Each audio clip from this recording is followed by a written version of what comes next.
ہوگا آج سنیوں کے جلسوں کے عالم کیا ہو گئے. معذرت کے ساتھ کسی کو برا لگے, مجھے کوئی پرواہ نہیں ہے, کسی کے باپ سے میں ڈرتا نہیں ہوں. آج ہمارے بڑے بزرگوں کی باتیں ختم ہو گئی, صرف پیر پرستی کے سوا کچھ نہیں ہو رہا ہمارے جلسوں میں. بس پیر پیر پیر. کون سے جھنڈے گاڑ لیا آپ کے پیر نے بھائی, 4 ڈھنگ کے مسلمان بھی نہیں بنائے ہیں. پیروں کی تعریفوں کے علاوہ جلسوں میں کچھ نہیں ہے ہمارے یہاں.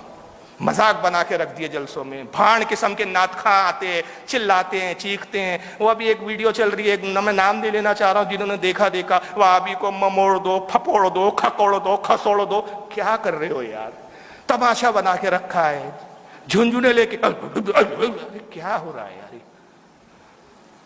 ایسے نعت خواں جن کو یہ نہیں معلوم تو پڑھ کیا رہا ہے بیٹا, تو نعت پڑھ رہا ہے, منقبت پڑھ رہا ہے, نظم پڑھ رہا ہے, کیا پڑھ کیا رہا ہے اس کو خود نہیں معلوم. کہ قوالی پڑھ رہا ہے, علی علی علی علی علی علی علی علی علی علی. ارے کیا ہے یہ, کون سی نعت ہے؟ حضرت حسان ایسی پڑھتے تھے؟ رسول اللہ کی بارگاہ میں صحابہ ایسی نعت پڑھتے تھے؟ بتا دو, میں غلامی کر لوں گا تمہاری. امام بخاری لکھتے ہیں کہ حضور کی بارگاہ میں صحابہ کیسے بیٹھتے تھے, یہ ادب تھا حضور کی بارگاہ کا. امام بخاری نے صحیح بخاری میں لکھا کہ حضور کی بارگاہ میں صحابہ ایسے بیٹھتے جیسے لکڑی کے خشک یعنی سوکھے ہوئے تنے کہ ان کے جسم پہ پرندے بیٹھ جاتے, ان کو خبر نہیں ہوتی تھی. اور جب آقا صلی اللہ علیہ وسلم نے حضرت اویس کرنی جو جلیل القدر تابعی تھے, حضور کی زیارت نہ کر سکے, 3 یا 2 بار آئے حضور سے ملنے کے لیے, لیکن ماں کی خدمت نے مجبور کیا کہ حضور کی زیارت کیے بغیر ان کو واپس اپنے ملک یمن جانا پڑا. حضور صلی اللہ علیہ وسلم نے اپنا جھبہ مبارک, اپنا امامہ شریف اور اپنی چادر شریف ان کو بطور تحفہ بھیجی. تحفہ لے جانے والی کون ذات تھی؟ حضرت ابوبکر, حضرت عمر فاروق تھے, حضرت علی تھے. انہوں نے سرکار کا جھبہ دیا. حضور نے کہا اویس کا مقام وہ ہے کہ اویس سے کہنا میری امت کے لیے دعا کرے. سرکار نے دعا کروائی اویس سے. حضرت اویس نے ایک سوال کیا تھا, حضرت اویس کا اپنا ایک کردار ہے, اس پر گھنٹوں بولنے کی ضرورت ہے. انہوں نے کہا کہ کاش میں رسول کو دیکھتا. اے عمر تمہاری کتنی خوش قسمتی کہ روزانہ تم رسول کا دیدار کرتے ہو. اے علی تمہارا کیا کہنا ہے کہ روزانہ حضور کی بزم میں بیٹھتے ہو. کاش میں حضور کو دیکھتا. تم تو حضور کو روز دیکھتے ہو. مجھے صرف یہ بتاؤ کہ میرے آقا کی بھویں ملی ہوئی ہے کہ جدا جدا ہے؟ بھویں ملی ہوئی ہے کہ جدا جدا ہے؟ دونوں صحابی رونے لگے اور ایک دوسرے کا چہرہ دیکھنے لگے. کہا اویس ہمیں معاف کرو, خدا کی قسم ہم نہیں بتا سکتے کہ حضور کی بھویں ملی ہے یا جدا جدا, اس لیے کہ جب ہم حضور کی بارگاہ میں ہوتے ہماری ہمتیں نہیں ہوتی کہ حضور کے چہرے پر نگاہ اٹھا کے غور سے دیکھے. ہم تو ادب کے مارے جھکے ہوئے ہوتے, ایسے جھکے ہوئے ہوتے کہ گویا حضور کے سامنے ہم مردے حالت میں پڑے ہوئے ہو. ہمارے یہ ادب کا عالم ہے. ابو بکر حضرت عمر جو ہے حلیہ نہ بتا سکے ادب کی وجہ سے, علی نہ بتا سکے, اور تم کہتے ہو حضور بزم میں آتے ہیں, حضور بزم میں تشریف لاتے. اب خبیث تیرا عقیدہ ہے حضور بزم میں آتے اور تو بھاڑ پنے کر رہا ہے, وہاں نوٹنکی کر رہا ہے. نوٹ وہ امیر کبیر عیاش کہاں سے کماتے, 2 نمبر کی کمائیاں معلوم نہیں, دکھاوے کے لیے جب نوٹ کرتے تھے ایسے پھینکتے, ایسا لگتا ہے یہ نعت خوانی نہیں ہوئی, مجرا ہو رہا ہے, منی بائی کا رقص ہو رہا ہے. یہ نوٹ کیا تماشے ہے یہ؟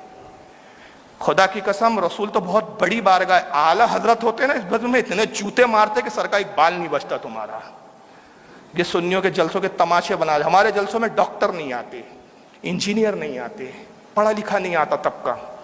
ان کو بولو چلو یار ہمارے کیا سنائیں گے یار, ایک دوسرے کی برائی کرتے ہو تو ایک دوسرے کے خلاف لڑتے ہو. پیر کی تعریف کے سوا تمہارے جلسوں میں کچھ سننے کو ملتا نہیں ہے. کسی بزرگ کی بات ہوتی نہیں ہے, کسی صحابی کا ذکر ہوتا نہیں, نبی کی سنت تم بتاتے نہیں ہو. اور پھر رہے سے کسر والا انسان, ماں کے نام پہ ہاتھ اٹھاؤ, باپ کے نام پر ہاتھ اٹھاؤ. ابے کیوں اٹھاؤ ہاتھ, کیوں اٹھاؤ؟ یہ یو پی بہار جاتا ہوں میں تو میری شرط ہوتی ہے بھائی مجھے اس وقت اسٹیج پہ لے جاؤ یہ سارے تماشے جب ہو چکے ہو. میں اسٹیج پہ بیٹھوں گا نہیں, سیدھا جاؤں گا, تقریر کروں گا اور فوراً نکل جاؤں گا, کیونکہ یہ تماشے میں نہیں دیکھ سکتا. نہیں بولوں گا تو میرا ضمیر گوارا نہیں کرتا, بولوں گا تو تمہیں برا لگے گا.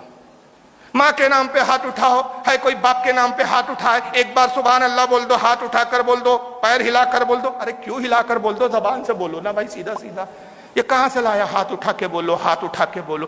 اب ایک ڈاکٹر ہے, میں ریئلٹی بتا رہا ہوں یار, آپ کے یہاں کا ایک بہت بڑا ڈاکٹر کوئی اسپیشلسٹ ہو, کوئی سول سرجن ہو, اس کو آپ اپنی بزم میں لاؤ اور کرسی پہ بٹھا دو, اس کا پوزیشن, اس کا منصب, اور اسے بولو باپ کے نام پہ ہاتھ اٹھا, اٹھا ماں کے نام پر ہاتھ.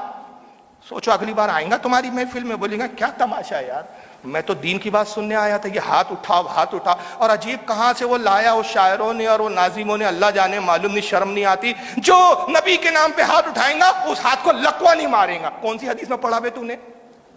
مجھے بھی تو بتا، 4000 کتابیں ہیں میری اپنی ذاتی لائبریری میں، مجھے تو آج تک ایسی کوئی حدیث نہیں ملی کہ رسول کے نام پہ ہاتھ اٹھا، باپ کے نام پہ ہاتھ اٹھا تو ہاتھ کو لقوہ نہیں ماریں گا۔ کہاں سے پڑھ لیا بے تو نے؟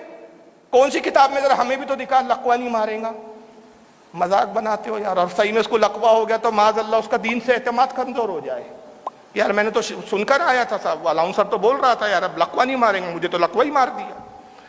تو اس طرح کی من گھڑت چیزوں سے ہمارے جلسوں کا تقدس خراب ہو رہا ہے۔